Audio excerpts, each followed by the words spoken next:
Realmente yo creo que fue un puntal muy importante, sobre todo en el campo de la aerobiología. Realmente la historia de mi padre es curiosa porque fue un alergólogo accidental. Él realmente fue tisiólogo en el año 45. Al finalizar la Segunda Guerra Mundial fue cuando él empezó a ejercer medicina y así estuvo casi hasta el año 50 pues, ejerciendo de tisiólogo. Lo que pasa es que él contaba que, oye, que había aparecido la estreptomicina, que había llegado a España y que se quedaban sin pacientes, porque claro, entonces como les trataban era haciendo colapsoterapia, en fin, lo que se hacía entonces. Y entonces, bueno, ya empezaba a oírse el asma, la alergia, el doctor Jiménez Díaz, ¿no? Estaba hablando mucho también por aquella época de esto. Y entonces decidió formarse con el doctor Sánchez Cuenca en el Instituto Antiasmático y ahí es donde aprendió, bueno, pues a ejercer la especialidad.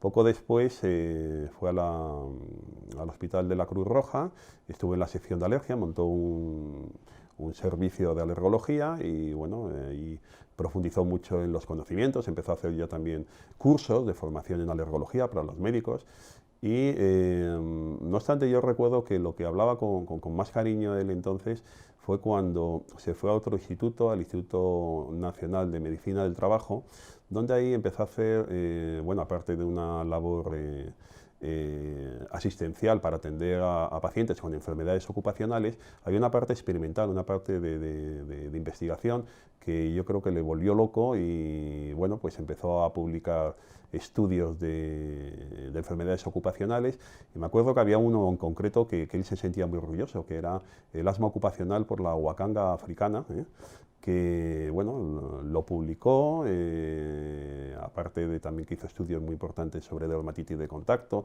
de cómo el cromo presente en el cemento podía producir dermatitis de contacto. Yo creo que ahí le vino la vena investigadora, que luego fue muy útil cuando en la década de los 70, que realmente fue su década, pues empezó a trabajar en el campo de la aerobiología.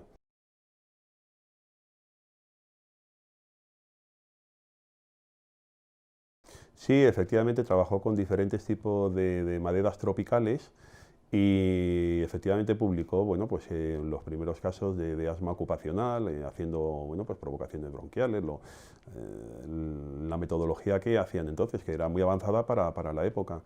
Entonces, claro, era un mundo totalmente nuevo, la alergia, era bastante nuevo el asma y desde luego el asma ocupacional era casi un mundo inexistente. Entonces, hacer publicaciones sobre asma ocupacional y más por maderas, estamos hablando de los años 60, pues era algo yo creo que extraordinario.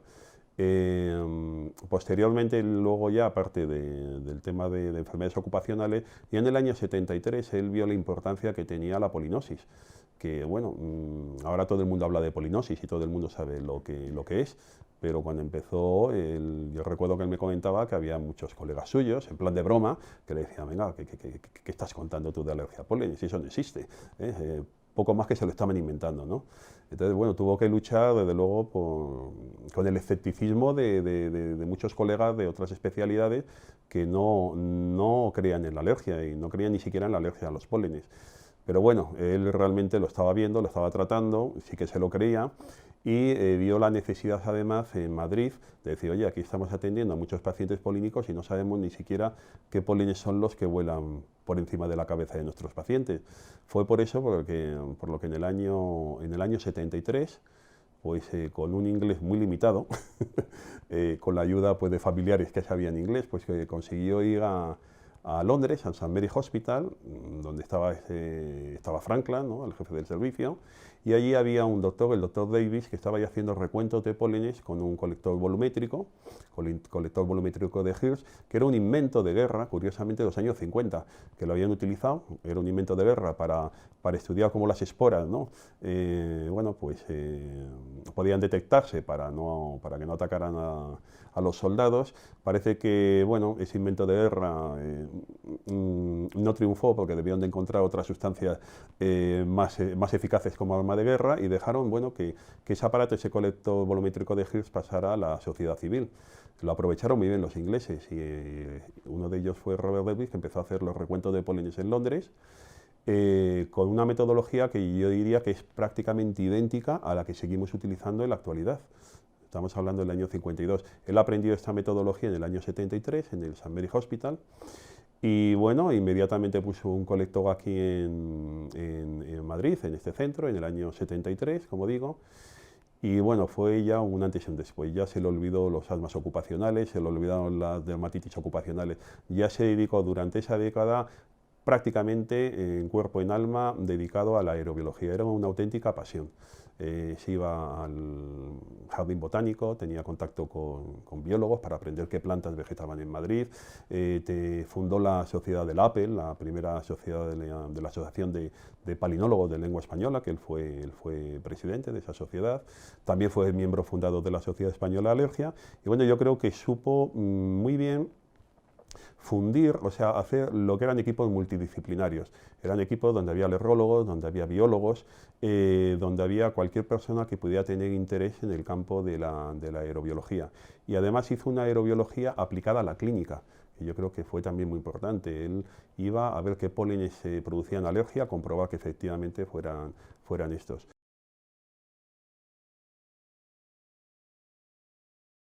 Cuando hizo el primer calendario polénico, creo recordar que fue en el 79, cuando lo publicó en Alergología e Inmunopatología, ahí ya había varios pólenes, por ejemplo, que no aparecían ni siquiera en el High Adams, que era el libro de aerobiología que se utilizaba en todo el mundo para ver qué pólenes había. Uno, por ejemplo, de ellos era la encina.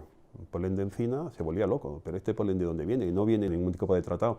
Consiguió en colaboración pues, con biólogos que recogían el polen, luego él lo examinaba y lo comparaba, lo que cogía de muestras de plantas que vegetaban en Madrid con lo que él veía, pues poder detectar pólenes que de otra manera no hubieran sido imposible. El hacer el primer calendario polínico fue una labor, yo creo que muy laboriosa y exhaustiva. Ten en cuenta que estamos hablando de 40.000 especies las que vegetan en Madrid, más de 40.000, mientras que de esas aproximadamente 46 tipos polínicos los podía detectar entonces en la atmósfera de Madrid, aunque de esos luego 13 fueran los más importantes, que son los que conocemos todos. Pero fue una labor muy minuciosa y una labor, yo diría que muy eficaz, porque si ves ese primer calendario polínico que publicó en el año 79 y lo comparas con los calendarios polínicos que tenemos ahora, cualitativamente nada ha cambiado, sigue exactamente igual. Han cambiado cuantitativamente algunos tipos polínicos por culpa del cambio climático y por una serie de circunstancias, pero es un estudio tan bien hecho, que si lo ponemos ahora sería un estudio que se podría publicar en cualquier revista mañana mismo, un estudio que se hizo en el año 79.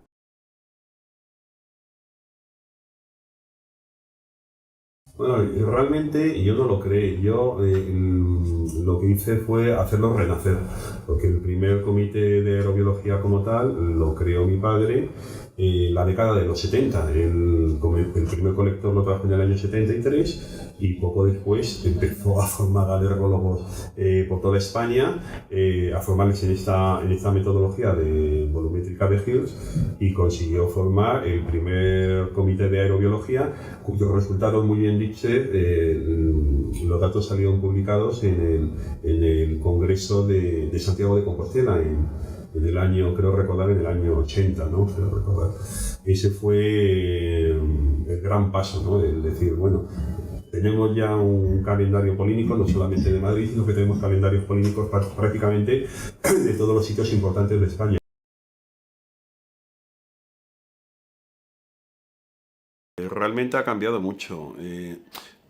Ha cambiado mucho cuantitativamente, más que cualitativamente. Realmente, si comparamos el calendario polínico que vemos ahora con el que publicó mi padre en el año 79, los pólenes siguen siendo prácticamente los mismos. Lo que ha cambiado son las concentraciones de ellos. Vemos que ha aumentado de una forma drástica, sobre todo los pólenes de árboles, pólenes como las cupresáceas, plátano. Las concentraciones ahora son 5 o 6 veces mayores con respecto a lo que encontraba mi padre entonces. Esto en gran medida tiene la culpa el cambio climático, que ha hecho que tengamos inviernos cada vez más calurosos, que permiten que la polinización de árboles pues, sea mucho más intensa.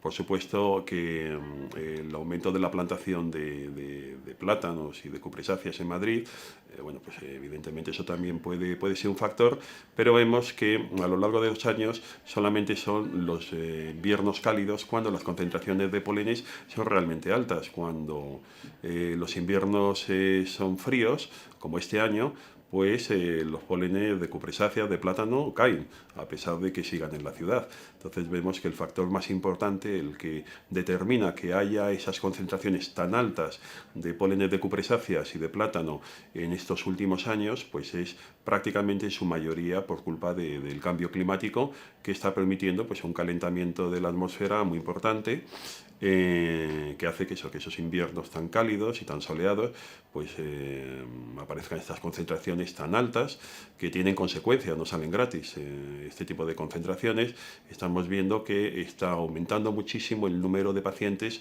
alérgicos a este tipo de polenes de árboles. Fíjate que en el primer estudio que publicó del calendario polínico en Madrid en el año 79 mi padre, la prevalencia de alergia a plátano y a cupresáceas era prácticamente del 0%, era un 2% el plátano y 0% las cupresáceas. En el año 94, que hicimos otro nuevo estudio que publicamos en el JACI, ya veíamos que las cupresáceas había aumentado ya un 20%. Fue además un shock, porque hasta ahora nadie hablaba de alergia a las cupresáceas, ni siquiera se testaban en los servicios de alergia, porque no se consideraba un polen alergénico en España. Y hoy en la actualidad, no es que lo teste todo el mundo las cupresáceas, es un polen que todos conocemos que produce alergia, también lo saben los pacientes, sino que prácticamente la mitad de los pacientes que atendemos ahora en la clínica tienen una sensibilización clínica a polen de cupresus. Por tanto, hemos pasado de un polen que no da absolutamente nada de alergia hace unos 40 años, a que en la actualidad pues, sea una de las principales causas de polinosis en nuestro medio.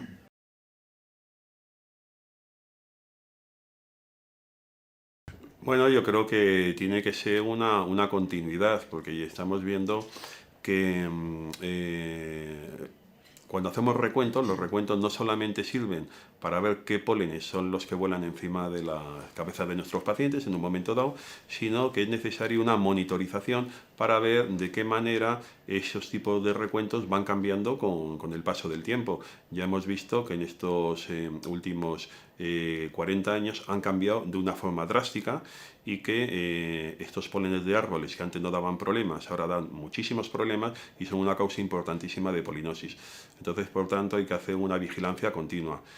También es muy importante, bueno, pues para que en este momento donde vemos que hay muchos pacientes polisensibilizados, saber realmente de todos esos pólenes que le dan en las pruebas cutáneas, cuáles son los que realmente le están produciendo la mayoría de los síntomas. Nosotros eso lo llamamos el polen dominante y bueno, en este sentido la aerobiología, los recuentos nos permiten detectar en un determinado paciente, haciendo correlación de sus síntomas con los recuentos de pólenes, realmente cuál es el que le está produciendo esa mayoría de los síntomas. Nos va a dar una información mucho más precisa que solamente la información que nos pueden dar bueno, pues las pruebas cutáneas o las determinaciones de hige específica in vitro.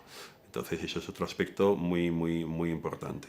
Por tanto, yo el futuro que le veo al Comité de Aerobiología es muy importante. O sea, veo que cada vez los recuentos tienen más importancia, no solamente en España, sino en todo el mundo. Ahora en el último congreso que está en Múnich, ya va el segundo año que veo empresas que han dedicado muchos millones al desarrollo de máquinas que hacen recuentos de pólenes de forma automática. Con eso te lo digo todo. O sea, cuando las empresas invierten tanto dinero en hacer colectores que puedan medir de una forma automática los pólenes, es que imagínate la importancia que está cobrando la aerobiología ahora en este momento en el mundo. Luego, por culpa del cambio climático, las expectativas de alergia a los pólenes es que cada vez va a haber una prevalencia mayor de pacientes sensibilizados a pólenes, ya que cada vez bueno, pues hay más alérgicos a este tipo de alergenos, y además vemos que por culpa del cambio climático cada vez hay más pólenes y estos pólenes cada vez son más alergénicos. Por ejemplo, el incremento de CO2 que se está produciendo cada año de una forma, bueno, pues imparable, porque es que cada año sube y no baja, y eso es imparable. Vemos que el CO2 en estudios experimentales realizados en cámaras, en viveros, donde ponen a crecer las plantas, por ejemplo, de ambrosia, a diferentes concentraciones de CO2, vemos cómo el incremento de CO2 puede multiplicar por 2 y por 3 no solamente las concentraciones de pólenes de la planta, sino también la alergenicidad de la misma. Entonces, bueno, en ese contexto de un mundo cada vez con más CO2 y cada vez con más polen alergénico, pues evidentemente cada vez la polinosis y la aerobiología pues va a tener un papel más importante.